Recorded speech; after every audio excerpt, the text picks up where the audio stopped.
everybody, Kyla here from Helmful Hearts. Welcome to How to Feed Your Puppy. So just a little precursor is that you and I are probably going to be talking multiple times throughout puppy's life. One of those things we'll probably be discussing is nutritional needs, because as your puppy and as your dog grows up and gets older, their nutritional needs are going to change. So right now, this is what your puppy has been doing and what you'll need to transition them to when they come home. So Helmful Hearts has worked really hard to transition them from mom's milk through all the phases to now hard kibble. Okay, so I'm going to show you here on the table all of the how-tos. First, we're going to talk about food. We have been feeding your puppy Purina Pro Plan. This is not the Purina that you buy in the store. You can get this off of Chewy. You can get it at like a specialty dog store. This is not grocery store food. This bag might look a little different than the bag that you have at home because they've just recently rebranded all of their products.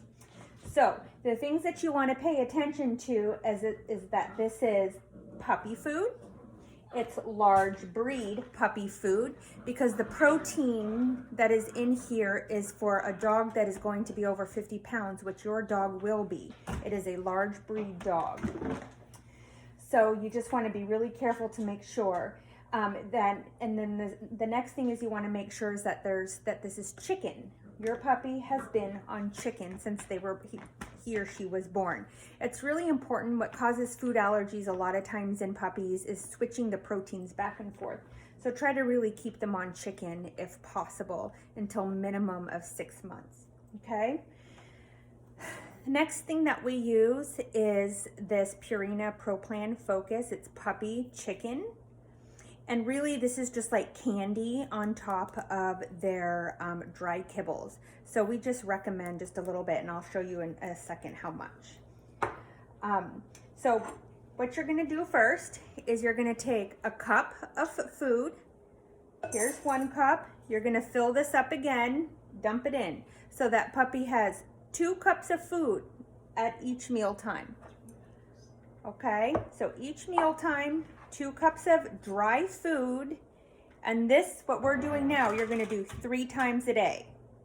2 cups, 3 times a day, okay? Then what you're gonna do is you're gonna get some warm water.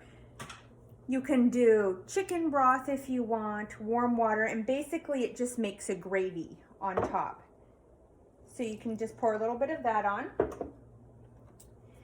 Pumpkin is a tablespoon of pumpkin inside puppy's food. This is really good to help with any GI distress. You curb any kind of, it helps with both constipation and diarrhea. You can increase it if puppy has either, but having a tablespoon in their food at each meal is just a really good nutritional treat, okay? So then, like I said, this is just the candy. This is just the appetizer to get them to eat, okay? This is not the value of the food, okay? It's just this gelatinous garb. And you want to put about 1/4 of a can in. That was a little bit more than 1/4 of a can. And so this is kind of what it looks like right now, okay? Kind of like a mess.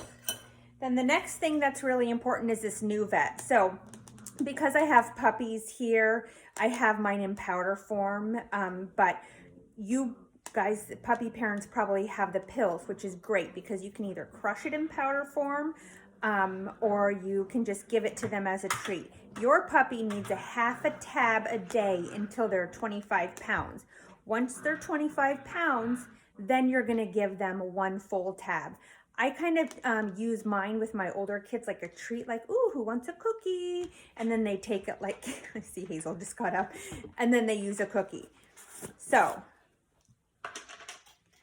for this sake, basically it's gonna be 1 scoop. And again, that would be about 1/2 of a wafer. And again, this is just once a day, okay?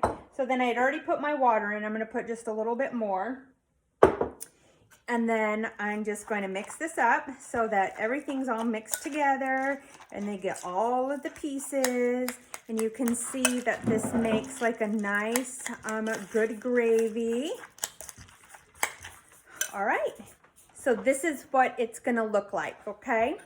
And you'll notice what I'm using is a glass bowl. I recommend glass or stainless steel because it's gonna not harbor bacteria. Plastic is a big no-no, huge BPA, lots of just really, really horrible. Plastics are not good because your puppy's licking, chewing on that plastic. You just do not want them to have that in their little bodies. Too many neurotoxins in there.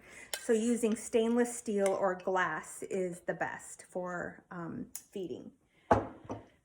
So the other thing I wanted to talk about is, and we'll kind of turn up here now, is some of the treats that you can feed your dog. Things like bananas. Your kids have been introduced to bananas. For one puppy, I'd take like a quarter of a banana and put it in their food. They'll think it's really sweet. The other thing that you can do is freeze bits of the banana, but I just have to warn you that as they're teething and it starts to melt, it gets kind of gross, but it is an option. The other thing that your puppies have had is Greek yogurt. You'll notice it's plain Greek yogurt. So this Greek yogurt doesn't have a lot of sugar in it. If you look back here, there's 10 grams of sugar for 6 ounces. You need sugar in order to make and grow the bacteria in here. So the type of sugar is not super bad, but this is really good for puppies' tummies as well. It's a good probiotic for them. And again, you want to get the non-fat plain. You don't want to go buy Cherry Yoplait because that's not going to do the same thing, Margaret. So that's a big one. The other thing that I would just recommend is as you advance with your puppy, it gets really hard. I think some of the most comments that we get from puppy parents, and especially like with my hazelnut, I had a hard time getting her to eat enough food. So again, it's going to be 2 cups of what we just made together 3 times a day. And sometimes it's really hard to get puppy to eat that much because if you think about it, they're coming to you like a toddler. So they want to play and bite and they get bored real quickly. And so making a calm environment, not leaving food out all the time to free feed, and just creating a mealtime experience will set you up for a foundation longer down the road. Again, you're not going to be able to get the puppy to eat all of this all the time. It's very, very hard. They should be, European Bassets should be gaining minimum 1 pound a week. Ideal is 2 pounds a week. So you really need to help them pack it on because this is where they're really getting all their nutrients and their vitamins and really cementing all of those foundational things in their little bodies. And so nutrition for them is really important right now. So again, minimum of 1 pound a week. The best would be 2 pounds. Don't listen to your vet. Please God, don't let any vets be listening to this. But most vets, unless they're specialized in like this specific breed, just have a general idea of the European Basset Hound. So please reach out to Margaret and I if you have any questions. I've had lots of times vets say, you know, so-and-so's Basset Hound is overweight and they're just not, they're just big. They have lots of skin. So let's work through these things together as they come up throughout puppy's life. So one more thing is when we were talking about food, introducing things like vegetables and some fruits are really good through puppy's life because it's going to be great when you have a 2-year-old dog that really loves broccoli as a treat instead of a milk bone. So really try to cement those nutritional foundations early in life. Just be really careful to use only 1 or 2 products a week because you just don't want puppy's tummy to be upset. And just be kind of gentle with it. So they need lots and lots of water. You'd be surprised about how much water that they need. They drink, gosh, sometimes I feel like they drink their weight in water in a day. One of the things that you can do is put 1 drop of lemon into of your essential oil into about 16 ounces of water. And that really just helps keep the urinary tract system and keeps the pH good for the puppies. What happens in especially female Basset Hounds is they're at high risk for urinary tract infections because they're so low to the ground that when they pee, like their little lady parts are still on the ground and like it's kind of dirty. So we recommend just kind of washing, but the lemon does a really good job in the water. So feed your dog lots of water. And I'm going to say it again, 2 cups 3 times a day. Okay? Any questions, you can comment on this and we'd be happy to answer them. Bye, everybody.